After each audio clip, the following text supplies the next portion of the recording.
जय हिंद दोस्तों। आज की हमारी आरटीजेसीओ धर्मगुरु की लगातार 7वीं क्लास है। ये हमारी जीके की क्लास चल रही है। इसमें आज हम लोग संविधान पूरा कवर कर लेंगे। थोड़ा कुछ साथियों के मैसेज आ रहे हैं कि सर करंट अफेयर पिछले वर्षों का 20, 21, 22 का देखो। मैं एक बात बता दूं, करंट अफेयर का मतलब बात होता है कि आप जिस वर्ष में चल रहे हैं उस वर्ष की महत्वपूर्ण घटना है, वो होती है करंट अफेयर। आप 2021 का बोलेंगे तो वो आपका करंट अफेयर नहीं होगा। वो जिस भी सब्जेक्ट से करंट की बातें हैं उसमें जुड़ चुकी होंगी, तो ज़्यादा टेंशन में नहीं है। जो भी यदि पैनिक क्रिएट कर रहा है आपके दिमाग में तो उसकी बिल्कुल बातें नहीं सुनना है। जो भी करंट में चीज़ें बनती हैं वो वर्तमान घटनाओं पर हैं, तो जो आपके अभी हाल ही के 4-6 महीने पहले या 2-4 महीने बाद ये प्रश्न बनाए जाते हैं। बाकी 3 से 4 साल पहले वो हमारे इतिहास का पार्ट बन जाता है, ना कि करंट अफेयर का। ठीक है, तो टेंशन नहीं लेना है। करंट अफेयर में कुछ ऐसे प्रश्न आएंगे 5 से 7, 10, जिसमें से 2 ऐसे रहेंगे वो किसी पर नहीं बनेंगे, क्योंकि एग्जामिनर हमेशा ही 2 कदम आगे चल के बनाता है। कोई भी इस भ्रम में रहना नहीं है कि पेपर साधारण होगा, क्योंकि पिछले स्तर के पर हम लोग तैयारी करते चलेंगे तो हम लोगों को समस्याएं हो जाएंगी।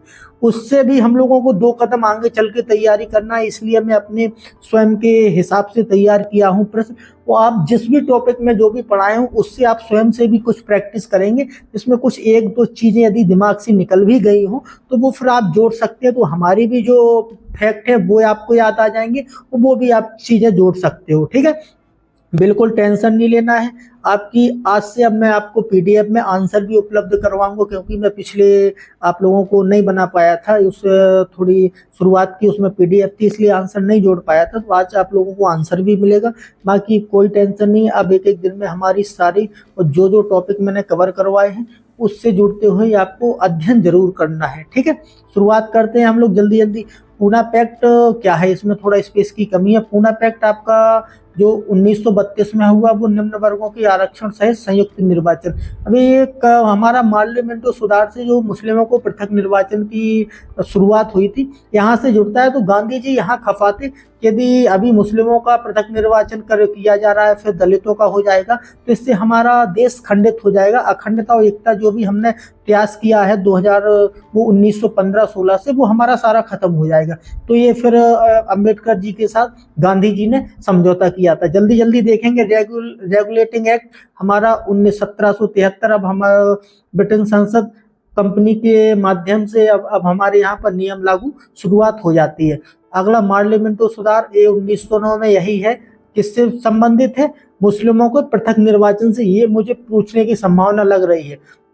मॉन्टेग्यू चेम्सफोर्ड सुधार का प्रावधान है, सुधार नहीं है, ये प्रांत में दोहरा शासन है। इसमें ये वाला जो हमारा पार्लियामेंटो सुधार है इसमें केंद्रीय विधायिका और विधान परिषद में थोड़ा विस्तार किया गया था। इसमें संख्या 16 थी, उसके सदस्यों की संख्या 60 की गई थी। तो ये 2 चीज़ों से ज़्यादा चर्चाओं में रहता था। मॉन्टेग्यू चेम्सफोर्ड का ये सुधार कहते हैं कि प्रांत में दोहरा द्वैध शासन शुरुआत हुआ और दूसरा अधिकार दिया गया कि आप बिना किसी मुकदमा के किसी भी भारतीय को, क्योंकि यहाँ क्रांतिकारियों की शुरुआत हो गई थी, तो किसी भी आप भारतीय को अरेस्ट करके जेल में डाल सकते हैं। इससे ये काला कानून गांधी जी के द्वारा कहा गया और फिर यहाँ से असहयोग आंदोलन शुरू होता है 1920 से।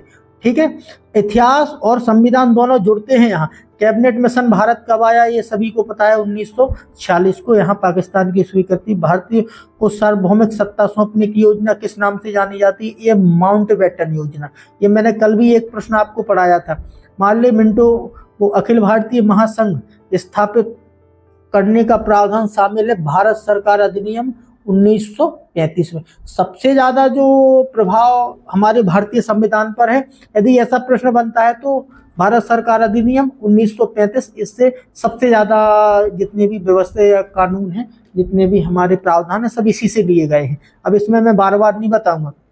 संविधान सभा का निर्माण किस योजना के तहत हुआ है, ये संविधान सभा का निर्माण हुआ है कैबिनेट मिशन योजना के तहत। इसमें 389 सदस्यों से शुरुआत होती है।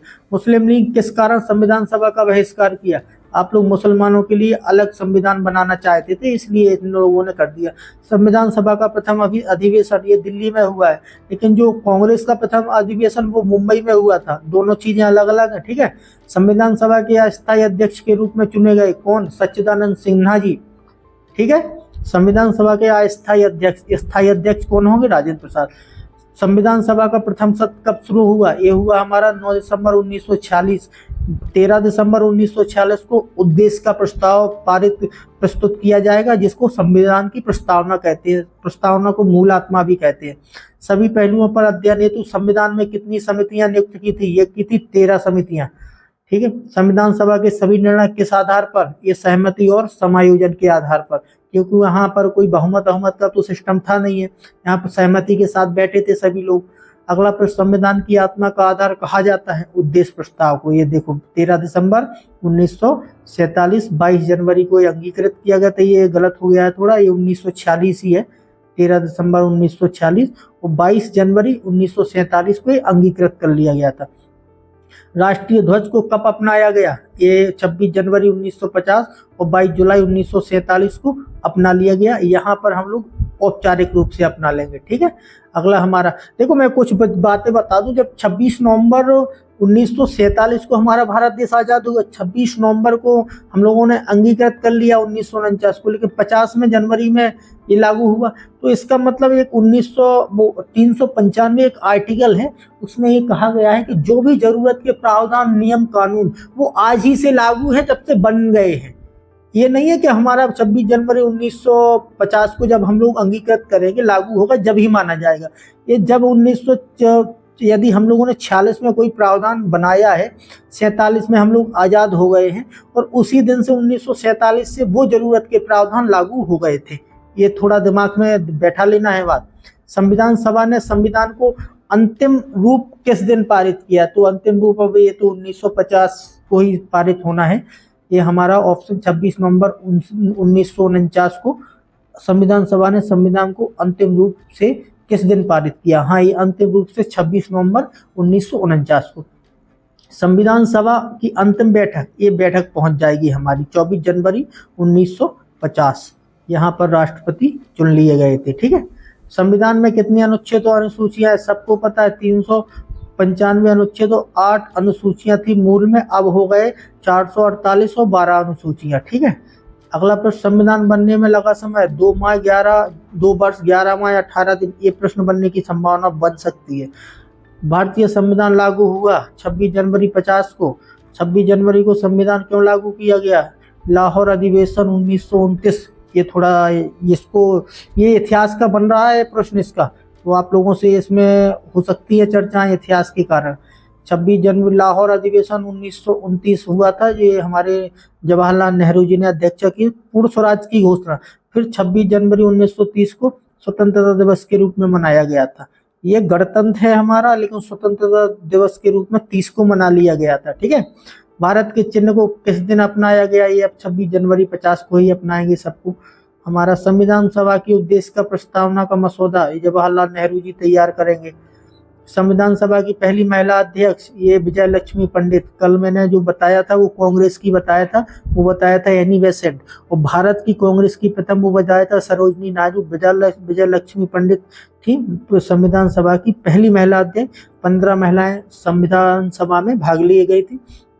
भारत को गणतंत्र क्यों कहा जाता है? ये इसलिए कहा जाता है कि राज्य का प्रमुख निर्धारित अवधि के लिए निर्वाचित होता है, इसलिए गणतंत्र। ये कोई हमारा अनुवांशिक नहीं है। कोई धर्मनिरपेक्षता का अर्थ क्या है? राज्य द्वारा किसी धर्म को स्वीकार न करना। 42वें संविधान संशोधन द्वारा प्रस्तावना में जोड़े गए शब्द समाजवादी, धर्मनिरपेक्ष और अखंडता। कल्याणकारी राज्य का उद्देश्य क्या होता है? ये होता है कि कमजोर वर्ग के कल्याण का प्रबंधन करना, कोई नहीं, अधिक संख्या का अधिकतम कल्याण, सभी नागरिकों को सुविधा प्रदान करना। तो ये हमारा है कमजोर वर्ग की, ऑप्शन सी है इसका। हम भारत के लोग का मतलब है संविधान का निर्माण भारत की जनता के द्वारा। जो भी राष्ट्रपति और भारत की सरकार को शक्तियां प्राप्त है वो भारत की जनता के द्वारा है। जो भी संविधान को शक्तियां प्राप्त है संविधान सभा को, वो भारत की जनता के द्वारा। समाजवाद का अर्थ है, ये अर्थ हुआ हमारा सामाजिक न्याय का। भारतीय संविधान की आत्मा किसे कहा जाएगा? आर्टिकल, भारतीय संविधान की आत्मा ये कहा गया प्रस्तावना को, लेकिन आर्टिकल 32 को ये अंबेडकर जी ने कहा है। ठीक है। दोनों अलग अलग हैं। संविधान सभा, भारतीय संविधान में किस तरह का लोकतंत्र अपनाया गया है? लोकतांत्रिक गणतंत्र। ठीक है। भारत के शासन की सर्वोच्च सत्ता किसमें निहित है? भारत की जनता में, ना तो संसद में ना किसी में। भारत के संविधान में हमारे देश का नाम क्या है? इंडिया अर्थात भारत। ये थोड़ा पूछी जा सकती हैं चीजें। भारत संविधान भारतीय संविधान किसके द्वारा स्वीकृत किया गया है? भारत की जनता के द्वारा स्वीकृत किया गया है। भारतीय संविधान कब पूर्ण रूप से निर्मित हो गया था? ये हो गया था हमारा 26 नवंबर 1949 को। किस वर्ष में भारत एक प्रभुत्व संपन्न प्रजातांत्रिक गणराज्य बनेगा? ये बनेगा 26 जनवरी 1950 को। जो सभी वयस्क नागरिकों को मतदान का अधिकार प्रदान करता है वो होगा हमारा प्रजातंत्र। स्वतंत्रता, समानता एवं बंधुत्व शब्द कहाँ से लिए गए हैं? ये लिए गए हैं फ्रांस की क्रांति से। धर्मनिरपेक्ष राष्ट्र या घोषणा कहाँ से की गई है? ये की गई हमारी प्रस्तावना से। भारतीय संविधान का प्राधिकार स्रोत कौन है? ये हमारी जनता है। संविधान में समवर्ती सूची का प्रावधान कहाँ से लिया गया है? ये लिया गया ऑस्ट्रेलिया से। प्रस्तावना में कितनी संशोधन हुआ है? ये एक बार हुआ है 1976 में। भारतीय संविधान कैसा है? अंशतः कठोर, अंशतः लचीला, पूर्णतः कुछ नहीं है, सब कुछ शामिल है हमारे में। भारतीय राजनीति व्यवस्था में कौन सर्वोच्च है? ये संविधान है सर्वोच्च। यहाँ पर थोड़ा गौर कर लेना है, राजनीति व्यवस्था में संविधान सर्वोच्च है, वहीं से शक्ति मिलती है सुप्रीम कोर्ट को। सुप्रीम कोर्ट उसका संरक्षक माना जाता है। भारतीय संविधान के बड़े होने का कारण क्या है? संघ तथा राज्य दोनों सरकारों का प्रावधान अलग अलग है। ठीक है। संविधान का अभिभावक और व्याख्याकर्ता कौन माना जाएगा? सर्वोच्च न्यायालय अभिभावक के रूप में रक्षा करेगा। अब हमारा संविधान में कितनी सूचियां और कितनी अनुसूचियां हैं? तो ये 3 सूचियां हैं, 12 अनुसूचियां हैं। ठीक है। निम्नलिखित संविधान की अवधारणा ने सर्वप्रथम कहाँ जन्म लिया? ये लिया जाएगा आपका ब्रिटेन में। निम्नलिखित संविधान की अवधारणा का सर्वप्रथम कहाँ जन्म लिया? ये लिया गया फ्रांस में, लिखित है। ठीक है। अगला हमारा 1700, ये इसमें थोड़ा मैं कन्फ्यूजन हो रहा हूँ। सबसे पहला जो लिखित संविधान है वो फ्रांस में नहीं है, मुझे लगता है ये यूएसए में है, क्योंकि 1776 की क्रांति हमारे अमेरिका में हुई, तो 1789 की क्रांति है वो हुई थी फ्रांस में। तो यहाँ पर 76 में यहाँ पर बन जाता है संविधान। इसमें थोड़ा डाउट में हूँ मैं, मुझे कंफर्म पता है कि सबसे पहले जो लिखित संविधान है वो यूएसए का है, बाकी इसमें थोड़ा सर्च कर लेना है। भारतीय संविधान का सबसे बड़ा एकाकी स्रोत क्या है? भारत की गवर्नमेंट इंडिया ऑफ 1935 का। मौलिक अधिकार मौलिक कर्तव्य का विचार किस प्रेरित से है? मैं आगे सब कुछ बता दूंगा। अधिकार मौलिक कर्तव्य रूस से है, मौलिक अधिकार यूएसए से है। मूल अधिकारों न्यायिक पुनर्लोकन प्रस्तावना और सर्वोच्च न्यायालय किस देश का अनुसरण है? ये अमेरिका का करेंगे हमारा। ठीक है। आगे आने वाला है कुछ, विधि द्वारा स्थापित प्रक्रिया किस देश से प्रेरित है? ये जापान से है। अगला, अवशिष्ट शक्तियाँ कहाँ से प्रेरित है? ये हमारा कनाडा से होगी अवशिष्ट शक्तियाँ। संविधान संशोधन की प्रक्रिया कहाँ से है? दक्षिण अफ्रीका से है। ठीक है। आपातकालीन शक्तियाँ कहाँ से, किस देश से? जर्मनी से है। ऑप्शन इसका डी है। भारतीय संविधान को कितने भागों में विभाजित किया गया है? ये 22 भाग। तो मूलतः संविधान में कितने भाग हैं? तो हो गए हैं 25। ठीक है। बाकी मूल संविधान में है वो हो गए थे 22। अगला, अभी मैं सारा कुछ समझा दे रहा हूँ। किस भाग में संविधान संशोधन? ये 18 में है। ये संविधान संशोधन भाग 18, ये कंफ्यूजन है, ये थोड़ा गलत है प्रश्न। ठीक है। संविधान संशोधन होना चाहिए हमारा 20 में। ठीक है। और 18 में है हमारा राष्ट्रपति की आपातकालीन शक्तियाँ। ठीक है। आगे आने वाला है ये प्रश्न, इसमें टेंशन नहीं लेना है, इसको बिल्कुल आप छोड़ सकते हैं। ये मुझे कंफर्म है कि 18 में होना, ये 18 में होना चाहिए, संविधान संशोधन होना चाहिए 20 में। ठीक है।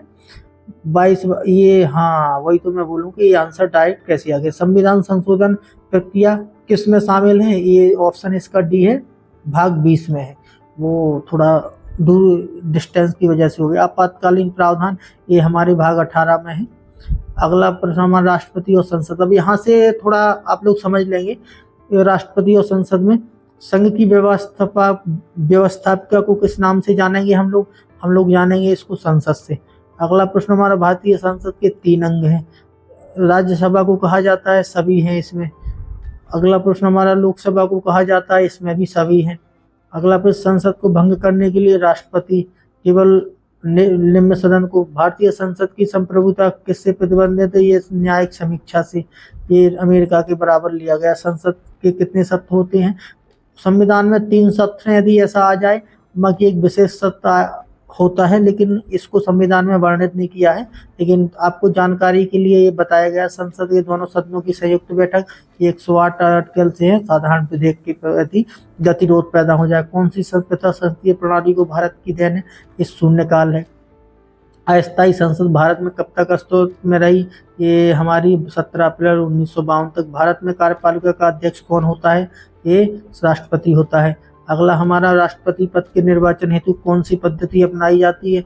ये बनाई जाती है हमारी हस्तांतरण या समानुपातिक प्रतिनिधित्व एवं एकल संक्रमण पद्धति। इसका मतलब हस्तांतरण पद्धति।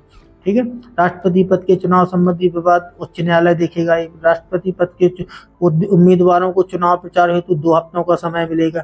अगला, राष्ट्रपति चुनाव में कौन शामिल होगा? महाभियोग में ये हमारे संसद और विधानसभा के निर्वाचित सदस्य, और महाभियोग में केवल संसद के सदस्य होंगे, वो भी निर्वाचित। राष्ट्रपति की शपथ और अपना त्याग पत्र किसे सौंपेंगे? राष्ट्रपति शपथ मुख्य न्यायाधीश दिलाएगा, लेकिन जो त्याग पत्र सौंपेगा वो उपराष्ट्रपति को। सबसे लंबे समय तक भारत के जो रहे हैं वो राजेंद्र प्रसाद रहे हैं। ठीक है। अगला, निम्नलिखित में से किस राष्ट्रपति नियुक्त नहीं करता है? किसे नहीं करता है? ये नहीं करता है नीति आयोग को, क्योंकि इसके अध्यक्ष, नीति आयोग प्राइवेट संस्था है और इसके अध्यक्ष वर्तमान पदेन प्रधानमंत्री होते हैं। ठीक है, ये थोड़ा गौर कर लेना इसका। नीति आयोग के बारे में थोड़ी जानकारी लेनी है, उपाध्यक्ष कौन है वर्तमान में। ठीक है, क्योंकि सबसे ज्यादा हमारे विकास का पूरा स्ट्रक्चर यही तैयार करता है। राष्ट्रपति संसद के कितने सदस्यों को नामित कर सकता है? पहले 14 को करता है, अब 2 को हटा दिया गया है, अब केवल राज्यसभा में 12 को करेगा। किस विधि में सर्वोच्च न्यायालय के परामर्श लेने का अधिकार है? ये थोड़ा राष्ट्रपति को है, ये 123 में है। ठीक है, तो इसका आर्टिकल हमारा, ये उच्चतम न्यायालय से राष्ट्रपति को अधिकार है। राष्ट्रपति ने आर्थिक संकट की घोषणा 1962 में की थी, जब चाइना से युद्ध छिड़ा था। ठीक है, हमारे यहाँ आपातकाल पता है 3 बार लग चुके। किस मुख्य न्यायाधीश को भारत का राष्ट्रपति के कार्य? न्यायमूर्ति एम हिदायतुल्लाह को मिला है मौका। अब देखो, यदि राष्ट्रपति बन जाता है और शपथ दिलानी है चीफ जस्टिस ऑफ इंडिया, यदि chief justice of India Bharat में नहीं है या कुछ कारण से कुछ हो जाता है, तो वरिष्ठ, ठीक है, वरिष्ठ न्यायाधीश सुप्रीम कोर्ट का फिर शपथ दिलवाएगा, ना कि कोई और। याद रखना इसको है। संविधान पर राष्ट्रपति संसद के दोनों सदनों को प्रथम सत्र में कब संशोधन करेगा? ये दोनों लोकसभा गठन के बाद, जब चुनाव हो जाता है नया, और प्रति वर्ष करता है। ठीक है, तो ये ऑप्शन ए और बी है हमारा। अगला, सर्वोच्च न्यायालय के मुख्य की नियुक्ति कौन करता है? ये करेगा 124 के हमारे राष्ट्रपति करेगा। मैं अभी समझा दे रहा हूँ, आगे आ रहा है हमारा। राष्ट्रपति अध्यादेश कब जारी करेगा? जब सदन के अधिवेशन ना चल रहे हों, तो यहाँ पर अध्यादेश, लेकिन 6 महीने के बाद। इस संपूर्ण भारत संविधान हम लोग कवर किए दे रहे हैं अब। ठीक है, यहाँ पर संविधान का ढांचा क्या है? तो यहाँ पर है भाग 25 है वर्तमान में, पहले 22 थे। 448 अनुच्छेद हैं, पहले 395 थे। 12 अनुसूचियां हैं, पहले मूल संविधान में 8 थी। भारत शासन अधिनियम का सबसे ज्यादा प्रभाव है, सबसे ज्यादा यहीं से नियम कानून लिए गए हैं। प्रस्तावना उद्देश्य का हमारी संविधान की आत्मा कहा जाता है, लेकिन जो अंबेडकर जी ने कहा है वो 32 को कहा है। तो विशेष तौर पर संविधान की आत्मा उद्देश्य का आ जाए या प्रस्तावना, दोनों है। 13 दिसंबर 1946 को पेश हुआ है, 22 जनवरी 1947 को, क्योंकि इसी के आधार पर हमारा पूरा संविधान टिका हुआ है। ठीक है, 42वां संविधान संशोधन में पंथ निरपेक्ष, समाजवादी और अखंडता जोड़ा गया, ये सभी को पता है। मिनी संविधान कहते हैं इसको, लघु संविधान। 1900 जब आपातकाल लगा था 1977 में, ठीक है, 75 से शुरू हुआ था। जो भारत राज्यों का संघ होगा, ये अनुच्छेद 1 से 4 तक है।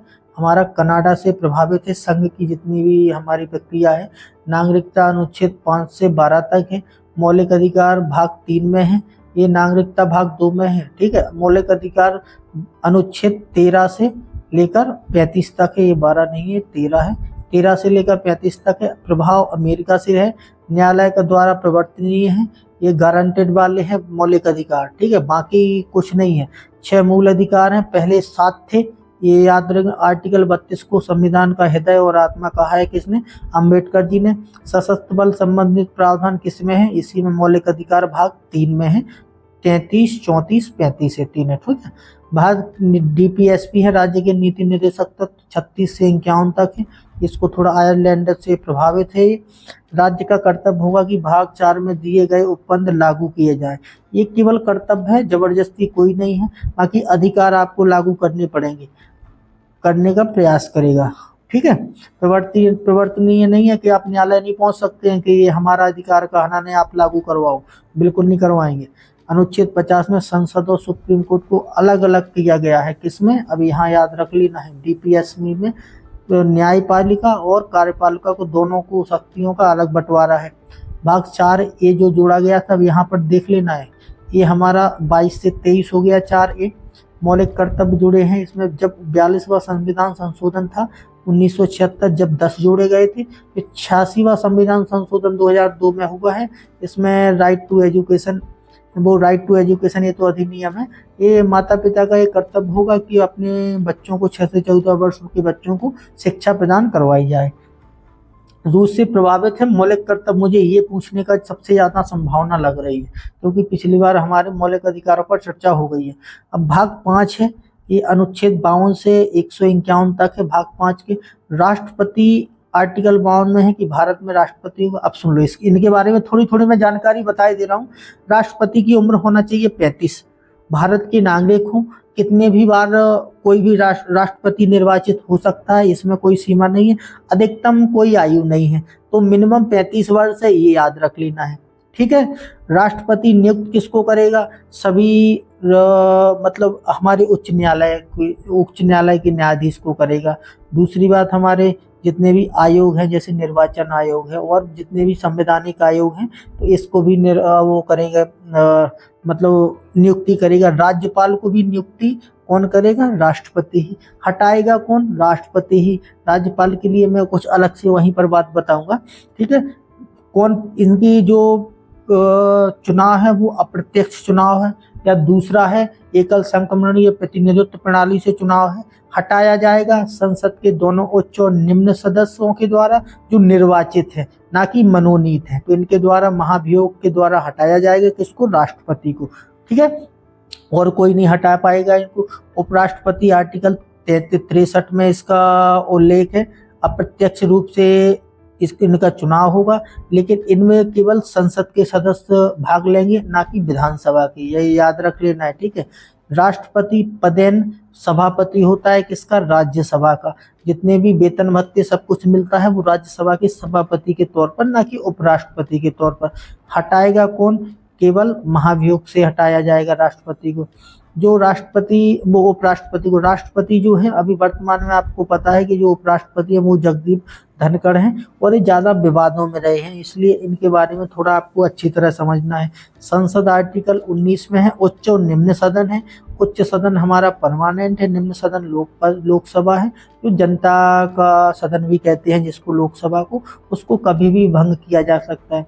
राष्ट्रपति का कार्यकाल होगा अधिकतम 5 वर्ष होगा, ये याद रख लेना है, बाकी 1 दिन भी हो सकता है कम से कम, तो इनका फिक्स कोई है नहीं है। अधिकतम 5 साल तक कोई भी व्यक्ति एक बार में राष्ट्रपति रह सकता है, इसके बाद फिर उनको फिर दोबारा चुनना पड़ेगा, ठीक है। लोकसभा राज्यसभा में मैं आपको बता दूं, मंत्रिपरिषद आर्टिकल 74 में है, यहाँ प्रधानमंत्री संबंधित है। आर्टिकल 74 की राज्य संघ की एक मंत्रिपरिषद होगी, उसका जो प्रतिनिधि होगा या मुखिया होगा वो प्रधानमंत्री होगा। महान न्यायवादी ये सबसे बड़ा कानूनी पद है संघ का, ठीक है, केंद्र का, तो ये आर्टिकल 76 में है। महान न्यायवादी हमारे कौन है, ये आपके लिए है, पता करके जाना, नाम की शायद आपसे पूछ लिया जाए। नियंत्रक एवं महालेखा परीक्षा ये केंद्र की है, ये पूरी ऑडिटिंग करता है भारत सरकार के केंद्र के कार्यों की और राज्यों की।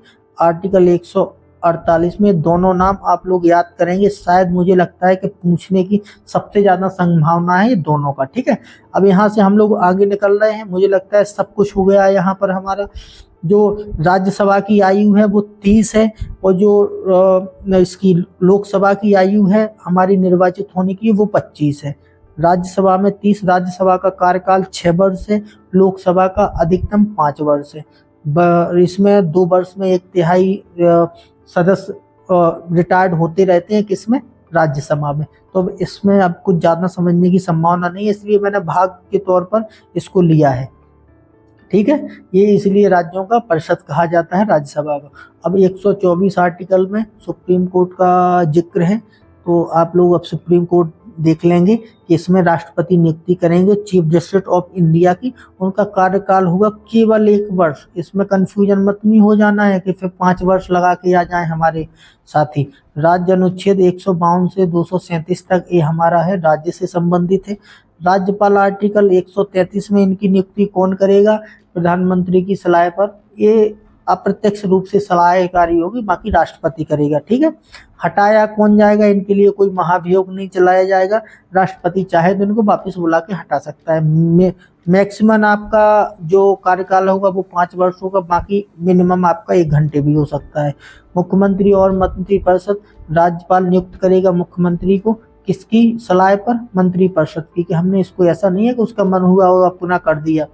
विधानसभा आर्टिकल 170 में है, हमारे सभी विधानसभाएं। राज्य में न्यायपालिका जो हमारा हाई कोर्ट की स्थापना है वो 216 में है। वहाँ सुप्रीम कोर्ट जो स्थापना है केंद्र में वो 124 में है। भाग 7 में निरस्त कर दिया गया है। देखो पहले एक बात समझ लेना मेरी, आर्टिकल 370 हटाया नहीं गया है, उसमें संशोधन हुआ है, इसीलिए भाग 7 निरस्त नहीं माना जाएगा। इसे जब ही 25 आपके होंगे, नहीं तो ये निरस्त हो जाएगा तो फिर तो 24 बचेंगे। लेकिन वर्तमान में 25 कैसे हुए? तो इनके जो अंदर के प्रावधान थे उनको सभी को समाप्त कर दिया गया है, क्योंकि जितने भी हमारी वो 1947 के बाद के जो हमारी क्या उसका राजाओं की एक सेकंड में शब्द नहीं निकल रहा, जो भी राजाओं की रियासतें थी उनको मिलाने के लिए ये जोड़ा गया था, फिर जबरदस्ती बल प्रयोग करके इन सारी चीज़ों से मिला लिया गया था। तो अब कोई ज़रूरत नहीं पड़ी हमको, तो अब यहाँ से हम लोग निकल जाएंगे, इसको निरस्त कर दिया गया इसके अंदर के प्रावधानों को। भाग 8 में केंद्र शासित प्रदेशों को, इसको थोड़ा 2 चीज़ें ज़्यादा चर्चाओं में रही हैं। जम्मू कश्मीर पुनर्गठन अधिनियम कब? 2019 में अगस्त में हुआ था। ठीक है, लेकिन जब वो ये लागू हुआ वो दिसंबर में हुआ था। दादर नगर हवेली और दमन दीव को जोड़ दिया गया है 26 जनवरी 2020 को। अब इसकी राजधानी वो हो गई है दमन, जो अलग अलग 2 थे पहले, इनको 2 बंटवारा हुआ है, तो वो हुआ था, तो हमारे हो गए थे 9। अब 1 को जोड़ दिया गया है वापस, तो वह हमारा हो गया 8। तो वर्तमान में कितने हैं? 8 हैं, इसमें कंफ्यूजन नहीं होना है। और एक जानकारी और दे दूं मैं, जो अभी दादर और नगर वो क्या बोलते हैं उसको, एक सेकंड नाम भूल रहा हूँ मैं, अंडमान निकोबार की राजधानी का नाम बदला गया है। ठीक है, तो अब वो आप लोग सर्च कर लेंगे, क्योंकि यहाँ से जुड़ेगा और यहाँ से मुझे 100% है कि ऐसा प्रश्न पूछा जा सकता है। भाग 9 पंचायत से संबंधित है। 11वीं अनुसूची में जो 12 अनुसूची है हमारी वर्तमान में, वो अनुसूचियों में 11वीं अनुसूची जोड़ी गई थी 73वें संविधान संशोधन से 1992 में। ये अनुच्छेद करता है 343 से 343 ओ तक है, ये 1992 में जोड़ा गया था। इसमें नहीं होना है क्योंकि ये नगर पालिका है, वो उसमें कंफ्यूज कर सकते हैं। वो 74वां संविधान संशोधन वो भी 1992 में है, तो वो 93 में डाल के आ जाए और फिर आप उसी को लगा दें। एक हमारा ये बड़ा है, तो 22 से एक 24 हो गया है, 9A, एक 4A हो गया, एक 9A हो गया है। ठीक, तो ये हमारा 24 है। एक और हमारा बढ़ जाएगा 25 से, एक सेकंड में थोड़ा कन्फ्यूजन हो रहा हूँ। हाँ, ये हमारा 24 ये 7वां निरस्त हो गया है, इसको हम लोग नहीं जोड़ेंगे, ये बिल्कुल हटा ही दिया गया है। बाकी अब मैं आगे बताऊंगा कि क्यों हमारे 25 संख्या हो रही है जोड़ के। वर्तमान में हमारा 12वीं अनुसूची में है कौन सा भाग? 9A अनुसूची 243B से 243Z तक। इसका आपको बताऊं, इनके जो चुनाव करवाता है वो केवल हमारा राज्य निर्वाचन आयोग करवाता है, केवल इस पर गौर करना है। जो पंचायत के चुनाव करवाएगा वो राज्य निर्वाचन आयोग करवाएगा, बाकी सभी चुनाव है वो केंद्रीय निर्वाचन आयोग करवाएगा। तो यहाँ से एक प्रश्न केवल यही निकलता है, 74वें संविधान संशोधन 1992 में ही ये बनाया गया था, इतनी जानकारी होना चाहिए। भाग 9B, भाग 9A, 2A है, एक 4A हो गया, तो 3 निकल गए, तो 22 3 25 हो गए, और एक हमारे एक 14 निकलेगा तो 26 हो जाएगा। तो 7 को बिल्कुल हटा के दिया गया है, निरस्त कर दिया गया है। वो मैं जो पीछे बोल गया था उसके लिए माफ़ी चाहता हूँ। संविधान संशोधन 97 में 2011 में जोड़ा गया था। क्या भी सहकारिता 9 दो भाग 9 में जुड़ गए हैं। अनुसूची 5 भाग 10 है, अनुसूची 5 और 6 में इसका उल्लेख है। देखो मैं एक बात बता दूं, एक अनुसूची है 5, उसमें जितने भी अनुसूचित जनजाति ये सारे हमारे संबंधित थे इनका पूरे प्रशासन का। एक है 6, उसमें असम, मेघालय, त्रिपुरा, मिजोरम केवल 4 राज्य हैं। तो अनुसूची 6 में केवल 4 राज्य हैं। अनुसूची 5 में काफी सारे हमारे पूर्वोत्तर के जितने भी अनुसूचित जाति वाले हैं और ये राज्य जुड़े हुए हैं। तो अनुसूची 5 और 6 में अंतर समझना है। ये छोटे एग्जाम का प्रश्न है, ये बना लिया जाता है। असम, मेघालय, त्रिपुरा, मिजोरम इनका जिक्र है स्पेशली अनुसूची 6 में, और बाकी जितने जनजाति है, मध्य प्रदेश जितने भी जनजाति है, छत्तीसगढ़, इनका पूरा जिक्र है वो है 5 में। तो ये याद रखना है हमको। भाग 11 में 245 से 263 है, केंद्र राज्य विधायी प्रशासनिक संबंध है। तो इसमें अब हम लोगों को पढ़ना नहीं है ज़्यादा, आप लोगों को पता है, मैं सीधे बताऊंगा 352 से। अनुच्छेद 12 में विधायी ये वित्तीय संबंध है। इसमें थोड़ा एक जानकारी होने की जरूरत है क्योंकि 300A में जो जोड़ा गया था वो जोड़ा गया था हमारा मौलिक अधिकार हटा के 31वां। ठीक है, तो ये शायद पूछ लिया जाए कि कौन से में है, तो 300A में। यहाँ पर एक याद रखना है, वित्त आयोग की गठन करता है कौन करता है, राष्ट्रपति, आर्टिकल अनुच्छेद 280 के तहत। ठीक है, वित्त आयोग 2026 से 2031 तक चलेगा, 5 वर्ष तक चलना है। ये हमारा केंद्र को सलाह देता है कि कितना वित्त हमारा राज्यों को देना है। तो अब वर्तमान में वित्त आयोग की जो नया गठन है वो कौन हो गए हैं, 16वां वित्त आयोग का गठन हुआ है। इसमें दिया गया है डॉक्टर अरविंद पनगड़िया 2026 से 2031 तक के लिए चुन लिए गए हैं। तो ये नाम सभी लोग विशेष तौर पर याद रख लेना है। भाग 13 हमारा जाएगा अनुच्छेद 301 से 307 तक। ये हमारा भारत के क्षेत्र के भीतर व्यापार वाणिज्य ये बिल्कुल फ्री रहेगा, कोई ट्रेड नहीं करेगा, कोई भी चुंगी नहीं लगाएगा। अनुच्छेद 308 से 323 संघ और राज्य के अधीन सेवाओं के, ये जो महत्वपूर्ण नहीं है वो मैं ज़्यादा वो नहीं कर रहा हूँ। एक 14 ये जोड़ा गया था ये, तो ये हमारे अब 25 हो गए हैं। ठीक है, 22 थे, 7वां हट गया, 21 है। अब 4A जुड़ा है, 9A जुड़ा है, 9B जुड़ा है और 14A, तो 21, 4, 25। वर्तमान में भाग कितने हैं, 25 हो गए हैं। ठीक है, कोई भी यदि 42वें संविधान 1976 में जुड़ा था, कौन सा, 14A न्यायाधिकरण, ट्रिब्यूनल बनाए जाते हैं राज्य के विवादों के निपटान के लिए। अनुच्छेद 324 से 329A तक है, ये हमारा निर्वाचन आयोग की स्थापना से संबंधित है। ठीक है, तो यहाँ पर हमारा 324 निर्वाचन भी बड़ा चर्चाओं में विवादों में रहा है, तो ये देख लेना है। भाग 16 कुछ वर्गों के लिए विशेष उपबंध है। देखो लोकसभा के में जो सीटें हैं SC के लिए अनुसूचित जाति के लिए, जिनको दलित बोलते हैं, वो 84 हैं, रिजर्व हैं। ST के लिए हैं 47, अनुसूचित जनजाति आदिवासी बोलते हैं। तो ये विशेष उपबंध है, राज्यसभा और लोकसभा से जुड़ रहे हैं। ये 2 चीजें भी याद रखना है। भाग 17 में राजभाषा का उल्लेख है और राजभाषाएं हमारी चर्चाओं में रही हैं, इसलिए हमको देख लेना है। ठीक है, कहाँ से कहाँ तक है, कौन सा भाग जुड़ता है, 17। 18 आपातकालीन, दोनों आसपास हैं, राजभाषा और आपातकालीन। तो यहाँ पर उपबंध 352 से 360 में, 352 में रहा हमारा, आपको जानकारी होगी, राष्ट्रपति शासन है, वो आपातकाल रहेगा। 356 में रहेगा राष्ट्रपति शासन, जो मणिपुर में इस बार लगाया गया है। तो 356 आपके लिए चर्चाओं में है और पूछने की भरपूर संभावना है। 360 है वित्तीय आपातकाल, जो 1962 में लगाया गया था। विशेष प्रावधान है भाग 19 में, PG के लिए मतलब प्रेसिडेंट और गवर्नर के लिए, राज्यपाल के लिए अलग से प्रावधान बनाए गए हैं। अनुच्छेद 361 से 367 है। अब 367 संविधान भाग 20 में आ जाएंगे। विशेष बहुमत से कोई भी संविधान में संशोधन किया जा सकता है। 361 के तहत ये राष्ट्रपति की पूर्व अनुमति में लाया जाता है विधेयक हमारी संसद में। उपस्थित सदस्य डालेंगे 50+1, नहीं, उपस्थित जो सदस्य होंगे वो डालेंगे 2/3 जो मत डालेंगे, और जो कुल सदस्य की संख्या है वो डालेंगे 50+1। ये होता है विशेष बहुमत, इसमें कंफ्यूजन नहीं हो जाना है। फिर 2/3 नहीं होता है विशेष बहुमत में, तो उपस्थित सदस्य हैं उनके होते हैं 2/3, ठीक है, 66.66%, ठीक है।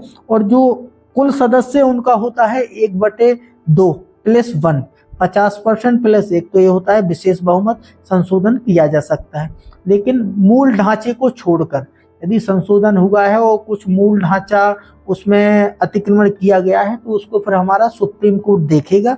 ये विशेष प्रावधान देखना है। 21 में अस्थायी संक्रमणकालीन विशेष प्रावधान है, यदि कोई हमारे देश में समस्याएं होती हैं तो 21 में अनुच्छेद 369 से 92।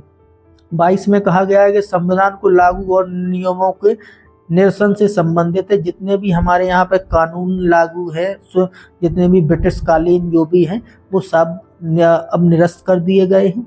और यहाँ से ही अब हमारा 1992 से 395 तक है। अब 395 निरस्त हो गया है, भाग 22 अभी भी है, ठीक है। तो अब हम लोग 25 भाग में पहुंच गए हैं। अब यहाँ से हमारे सारे नियम जभी से संविधान बना है जभी से लागू है, बाकी जब से लागू हुआ है जब से नहीं है। 33 मिनट की क्लास है, पूरी क्लास मैंने कवर करवा दी गई है। अब आप लोगों को भटकने की जरूरत नहीं है, केवल 2 क्लासें हैं। कौन कौन समझना है? राष्ट्रपति समझ लेना है, मौलिक अधिकार, मौलिक कर्तव्य, तो ये मैं ग्रुप में डाल दूंगा, सभी लोग पढ़ लेना है, ठीक है।